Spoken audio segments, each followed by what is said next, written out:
இது பதிவு 12 இரத்த குறைபாடு பற்றி பேச போகிறோம். பெரும்பாலும் இது வந்து பெண்களுக்கு தான் அதிகப்படியாக வந்து இந்த இரத்த குறைபாடு தாக்கும். இந்த இரத்த குறைபாடு எல்லாத்துக்குமே ஒரே மாதிரியான பொருள் வந்து பயன் பெறாது. உதாரணத்துக்கு ஒரு சிலது வந்து நம்ம கருவேப்பிலை சாப்பிடுவோம், ஒரு சில பேர் பொன்னாங்கண்ணி சாப்பிடுவோம். இது எப்படின்னா, இரும்பு சத்து குறைபாடு உள்ளவங்களுக்கு பார்த்தீங்கன்னா, நீங்கள் அந்த சிபிசின்னு ஒரு டெஸ்ட் இருக்குது. அதை எடுத்து பார்த்தீங்கன்னா, ஹெச்பியோட வேல்யூ வந்து குறைஞ்சிருக்கும்.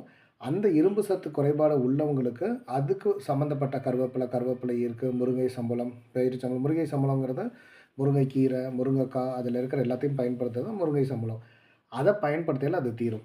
அதுவே 2வதா இருக்கக்கூடிய விஷயத்த நீங்க வந்து பார்த்தீங்கன்னா, பெண்களுக்கு வந்து வெள்ளைப்படுதல் பிரச்சனை இருக்கும். யூரினரி இன்ஃபெக்ஷன் ஆகி வெள்ளைப்படுதல் இருக்கும்.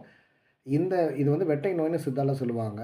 இந்த வெட்டை வந்து முத்த முத்த கட்டையாகும் அப்படின்னு சொல்லுவாங்க. இது வந்து ரத்தம் தான் ஒயிட் டிஸ்சார்ஜஸாவே வெளிய போய்க்கிட்டே இருக்கும்.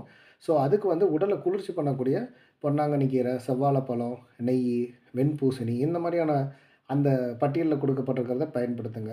3வதா இருக்கிறதுன்னு பார்த்தீங்கன்னாக்கா, ஹெவியான ப்ளீடிங் அதாவது வந்து அதீத ரத்தப்போக்கு போய்க்கிட்டே இருக்கும். அந்த மாரி ரத்தப்போக்கு போறவங்களுக்கு அந்த ரத்தப்போக்கு நிறுத்துனா தான் அந்த ஹீமோகுளோபின் ஏறும். அதுக்கு தான் வந்து வாழைப்பூ சாறு ஒரு 100 மில்லி எடுத்து 1/4 ஸ்பூன் ஜீரகத்த போட்டு காலையில வெறும் வயித்துல எப்போ பீரியட்ஸ் அதிகமா இருக்கோ, அந்த ஒரு 3, 4 நாள் சாப்பிட்டுட்டு, மத்த நாட்கள்ல வாழைப்பூ, வாழைத்தண்டு, ஆப்பிளு இதெல்லாம் சாப்பிட்டுட்டே வர வர, அது படிப்படியாவே வந்து ஸ்டாப் ஆயிடும். அதனால எந்த காரணத்தினால குறைஞ்சிருக்கோ, அதுக்கு நேர்ல குடுக்கப்பட்டிருக்கிறத எடுத்து பயன்படுத்துங்க. தவிர்க்க வேண்டிய உணவுகள்ல வந்து முக்கியமா வந்து இந்த அரிசி. முக்கியமா பார்த்தீங்கன்னா, நெறைய பேருக்கு பெண்களுக்கு வந்து பார்த்தீங்கன்னா, அரிசி அப்படியே சமைச்சுட்டே இருப்பாங்க. எடுத்து 4 வாயில போட்டு சாப்பிட்டுட்டே இருப்பாங்க. இது வந்து சிவியரான அனீமியாவாகும். இந்த மாதிரி வந்து அரிசி உணவுகள் அதிகமா சாப்பிட்டு, சாப்பிட்டு இந்த மாரி ஆயிடுச்சுன்னு சொன்னா, அவங்களுக்கு வந்து அவுரின்னு ஒரு பொடி கிடைக்கும் நாட்டு மருந்து கடைகள்ல. அது ஒரு 2 கிராம் அளவு.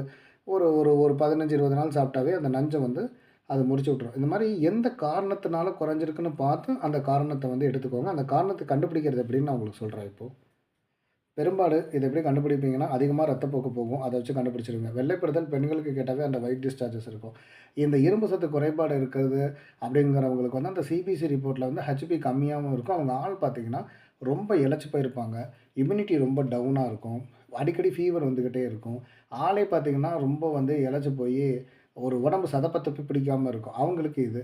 ஸோ, முக்கியமா வந்து இந்த இரும்பு சத்து குறைபாடு உள்ளவங்க இனிப்பு வந்து நெறைய எடுத்துக்கோங்க. இனிப்புன்னு சொல்றது வெள்ள சர்க்கரையோ, இந்த பேக்கரி உணவுகளோ இல்ல. பனை வெல்லம், பனங்கற்கண்டு, வெல்லம் இந்த மாரி இருக்கக்கூடிய இயற்கை இனிப்புகள நல்லா எடுத்துக்கோங்க. இந்த காரணத்த பார்த்து அதுக்குண்டான இத எடுங்க. 100% இது ரிவர்ஸ் ஆயிரும்.